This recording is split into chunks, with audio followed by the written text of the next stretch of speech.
اچھا ایک چیز یہ ہے جی کہ حدیث سے ریلیٹڈ ہے کہ ترمذی کی حدیث ہے جس کی سند بھی مجھے پتا چلا کہ حسن ہے کہ صحابی کو جنوب کی آگ نہیں چھو سکتی. آگے بھی ہے جس نے صحابی کو دیکھا اس کو بھی نہیں چھوئے گی, جس نے اس کو بھی دیکھا. یہ حسن سند ہے جی جی پوری ہے. اچھا اب یہ مجھے بتائیں کہ یہ جتنے اشخاص ہیں جن کے خلاف ساری بات چیت آپ کرتے رہتے ہیں, اکثر و بیشتر ان کے واقعات بتاتے رہتے ہیں, یہ سارے صحابی آپ ان کو مانتے؟ ابھی آپ نے کہا ابھی آپ سے نہیں مکر سکتے, آپ نے ابھی کہا کہ میں کو جنتی بھی مانتا ہوں. جنتی بھی مانتے ہیں؟ ہاں. اچھا پھر مجھے یہ بتائیں, یہ میرے سے اس پہ بڑی بستی کی میری ایک بندے نے کہتا ہے یار آپ کو شرم نہیں آتی, آپ لوگ جناب جنتی بندوں پہ بیٹھ کے تنقیدیں کرتے ہیں جو اللہ کی جنتوں میں بیٹھے ہیں. یہ کس نے کہا؟ آپ کو یاد نہیں آتی؟ اس کو اسی کی تنقید کا جواب دوں, کسی اہل حدیث نے کہا ہوگا. ظاہر اہل حدیثوں نہیں کہنا. تو اہل حدیث تو سب سے زیادہ جنتیوں پہ تنقید کرتے ہیں. معاویہ کی جنت کنفرم ہے یا عمر فاروق رضی اللہ تعالیٰ عنہ کی جنت کنفرم ہے؟ حضرت عمر فاروق رضی اللہ تعالیٰ عنہ کو بائی نیم جنت کی بشارت دی گئی ہے نا اشرا مشرا علی حدیث میں. حضرت معاویہ رضی اللہ تعالیٰ عنہ کو بائی نیم تو نہیں دی گئی نا, انڈائریکٹلی کبھی سمندری جہاز ادھر سے پکڑتے ہیں نا, بائی نیم تو نہیں دی گئی. جس کو بائی نیم بشارت دی گئی ہے اس کی سب سے بڑی گستاخی تو اہل حدیث کرتے ہیں. اہل حدیث نہیں کہتے ہیں جی اے تو شاہ جی میرا دیکھو نا اونٹ کرتا سوٹ لیجئے کہ عبداللہ بن عمر نے حج تمتع کے مسئلے میں حضرت عمر کی مخالفت کی. اہل حدیث تو ہر ممبر پہ یہ روایت بیان کرتے ہیں. کیوں جی؟ تو حضرت عمر جنتی نہیں ہے, ان کی غلطی کیوں بیان کرتے ہیں؟ کیوں بیان کرتے ہیں؟ پھر عبداللہ بن عباس رضی اللہ تعالیٰ کے بارے میں کہتے ہیں کہ وہ کوئی مسئلہ بیان کر رہے تھے, کسی نے کہا حضرت ابو بکر عمر یہ کہتے ہیں ان کا تم پہ آسمان سے پتھر برس پڑے, میں تمہیں نبی کی حدیثیں سناتا ہوں, تم ابو بکر عمر کے فتوے سناتے ہو مسند احمد سے. تو حضرت ابو بکر عمر بائی نیم جنتی ہیں, ان کی توہین حضرت ابو ابن عباس نے کیوں کی, اور جو بیان کر رہے ہیں وہ بھی توہین کرنے والے. بخاری مسلم میں آتا ہے حج تمتع کے مسئلے میں حضرت علی نے مخالفت کی, حضرت عثمان نے جب بندی لگائی تو حضرت عثمان کی کیا توہین ہو جاتی ہے اس میں؟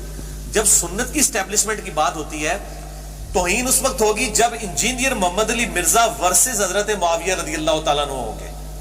اگر نبی صلی اللہ علیہ وآلہ وسلم ورسز حضرت معاویہ ہوں گے نا, پھر وہ حضرت معاویہ کی توہین نہیں ہوگی, وہ نبی صلی اللہ علیہ وسلم کی سنت کو قائم کرنا ہوگا.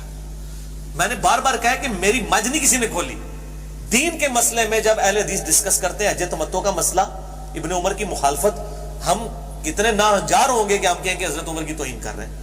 اگر حضرت عمر کی غلطی ہائی لائٹ ہو سکتی ہے, اور اس میں میں کو بعض لوگ کہتے ہیں جی حضرت علی کی کوئی غلطی نہیں بتاتا, اور بھائی حضرت علی کی غلطی میں نے کئی سال پہلے پورا لیکچر دیا اجماع کی حجیت والا, جس میں نے بتایا صحیح بخاری میں کہ حضرت علی نے مرتدین کو زندہ جلوا دیا, تو ابن عباس نے آگے کہا کہ امیر المومنین نبی صلی اللہ علیہ وآلہ وسلم نے مرتدین کو قتل کروایا تھا, آگ میں نہیں جلوایا تھا. یہ سزا اللہ کے ساتھ خاص ہے, اللہ اپنے بندوں کو دے سکتا ہے. اور ترمذی میں الفاظ ہیں حضرت علی نے اس مسئلے میں رجوع کیا.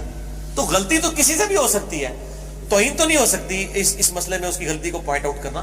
باقی یہ جن لوگوں کی غلطی ہے نا, ان کے خمیازے ان کی زندگی میں بھگتے گئے اور پھر ایشوز ریزالو ہو گئے.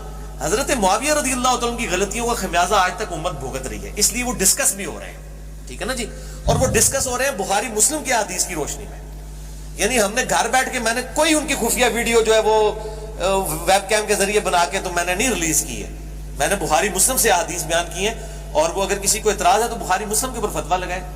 مجھے نہ مارو, چور سے پہلے چور کی ماں کو مارو. اچھا یہ جو باقی جو شخصیات ہیں جیسے مروان ہے یا یہ ولید بن عقبہ, عبداللہ بن سعد بن ابی سرا اور بسر بن ارطات وغیرہ, ان ساروں کے مروان بھی صحابی ہیں. مروان کو بعض لوگ صحابی کہتے ہیں لیکن صحابی تو اس کی ثابت نہیں ہے. نہیں باقی جو نام لیے ہیں یہ صحابی ہیں سارے. بسر بن ابی ارطات, ان تمام کو بھی آپ مطلب ہے کہ سمجھتے ہیں کہ تمام ان کو جنتی مانتے ہیں؟ جی انشاءاللہ تعالی جنتی ہوں گے انشاءاللہ تعالی. میں پولیٹیکل سٹیٹمنٹ دے رہا ہوں, اس کو کرے دیں, انشاءاللہ جنتی ہوں گے. جس نے ایک دفعہ بھی کلمہ پڑھا وہ جنت میں جائے گا. باقی اگر یہ حدیث لے کے جاتے ہیں ترمذی کی کہ جس نے مجھے دیکھا اس کو آگ نہیں چھوئے گی, جس نے اس کو دیکھا اس کو آگ نہیں چھوئے گی, جس نے اس کو دیکھا اس کو آگ نہیں چھوئے گی, تو میں پھر کہتا ہوں حضرت عثمان کے قاتلین کو بھی آگ نہیں چھوئے گی, کیونکہ انہوں نے کم از کم صحابہ کو تو دیکھا ہوا ہے. حضرت علی کے مخالفین خوارج, ان کو بھی آگ نہیں چھوئے گی کیونکہ انہوں نے بھی حضرت علی کو دیکھا ہوا ہے. عبداللہ ابن سبا کو بھی آگ نہیں چھوئے گی, اس نے بھی دیکھا ہوا ہے. جو ایک فرضی کریکٹر انہوں نے گڑا ہوا ہے, ویسے تو کریکٹر تھا لیکن بات کا ہے, اور پاسے گل ٹر پوے گی. تو حجاج ابن یوسف جو صحابہ کا قاتل ہے اس کو بھی آگ نہیں چھوئے گی. وہ کہیں گے نہیں نہیں اس سے استثناء ہے, کہیں گے نا, خود ہی کہیں گے نا یہ جی. ٹھیک ہے نا جی. تو جس نے نبی علیہ السلام کو دیکھا اس کو آگ نہیں چھوئے گی, اس کے ساتھ امپلائڈ ہے کہ وہ مرتے دم تک ایمان پہ قائم بھی رہا. یہ جو منکرین زکات تھے, کیا انہوں نے حضور کو ایمان کی حالت میں نہیں دیکھا ہوا تھا؟ حضرت ابو بکر کے زمانے میں جو مرتد ہوئے ہیں وہ وہی ہے نا جو حضور کے زمانے تک مسلمان تھے. مرتد تو وہی ہوتا ہے نا جو کافر ہوا ہے. حضرت ابو بکر کا کوئی سپین کوئی 100 سال کا تو نہیں, 2 سال کا ہے. اور حضور کی وفات کے فوراً بعد قبائل مرتد ہو گئے. بخاری مسلم کے الفاظ ہے کہ جی قبائل مرتد ہو گئے. مرتد کون ہوتا ہے؟ جو پہلے مسلمان تھا. فتح مکہ پہ مسلمان تھا. جو فتح مکہ پہ مسلمان تھا حضور کو دیکھا وہ کیا ہوا؟ صحابی. ٹھیک ہے جی. چلو یہ کہیں گے دیکھا نہیں ہوگا صرف مسلمان ہوا ہے, چلو پھر مان لینا, پھر بھی وہ روایت چاہتا ہے تابعی تو ہے نا, ٹھیک ہے, وہ مرتد ہو گیا نا. اچھا اس میں میری گل مکمل نہیں ہوئی شاید, رک جاؤ تو من چھیڑ دیتا ہے. مرتد ہوا نا. مسلمہ کذاب کے ساتھ جو لوگ لگے وہ مرتدین نہیں ہے نا. تو بخاری مسلم میں حدیث ہے میرے حوضے کوثر پہ کچھ اصحاب لائے جائیں گے, میں کہوں گا اصحابی میرے اصحاب ہیں. مجھے کہا جائے گا میرے آپ کے بعد انہوں نے دین کو چھوڑ دیا تھا, الٹے قدم پھر گئے تھے, میں کہوں گا سحقن لمن غیر بعدی. اور اس میں الفاظ ہیں بخاری میں, حضرت ابن عباس کہتے ہیں یہ وہ لوگ ہوں گے جو حضرت ابوبکر کے دور میں مرتد ہو گئے تھے. حضرت ابوبکر, حضرت ابن عباس کا قول بخاری میں اسی حدیث کے ساتھ موجود ہے. ابن عباس کو بھی پتا تھا کہ اس حدیث سے کوئی غلط رزلٹ نہ نکال دے. شیعہ نے رزلٹ نکال کے ابوبکر عمر کو فٹ کر دیا, سنیوں نے رزلٹ نکال کے بریلویوں کو فٹ کر دیا, جی یہ امتی ہے. ابن عباس نے جناب انہاں نو حدیثاں نو بھی سمجھاتا کہ بھائیو بریلویاں تے نہ لائیو, یہ کسی اور دے بارے حدیث دے, ٹھیک ہے. اور انہوں نے پھکی دیتی, ابن عباس نے حدیثاں نو بھی پھکی دیتی, اور ادھر جناب رافضیوں بھی پھکی دیتی بھئی ابو بکر عمر تے نہ لانا ہے. انہوں نے ابو بکر عمر دے خلاف لوئے سن, اے بریلوی دیوبندی والے حدیث نہیں سن بلکہ اس زمانے سن. اے صحابی کون ہے؟ اسی لیے آپ دیکھیں نا یہ نیف ڈار پارٹی ان حدیثوں کو فراڈ کہتی ہے نا. وہ کہتی ہے جس کے اوپر تو پورا مقدمہ شیعہ کا کھڑا ہے, حالانکہ بخاری مسلم میں درجنوں حدیثیں موجود ہیں. ٹھیک ہے, تو اس مسئلے کو سمجھیں. ہم صحابی مرتے دم تک ایمان پہ جو قائم رہا اس کو صحابی مانتے ہیں, اور انشاءاللہ تعالیٰ اس کو دوزخ کی آگ نہیں چھوئے گی. اور انشاءاللہ تعالیٰ یہ اللہ تعالیٰ کے ساتھ خاص ہے, وہ اللہ تعالیٰ کا معاملہ ہے, اس کے بندے کا معاملہ ہے انشاءاللہ کے ساتھ. دوسرا, ہم کسی کی جنت دوزخ کا فیصلہ میں نے آج تک کیا.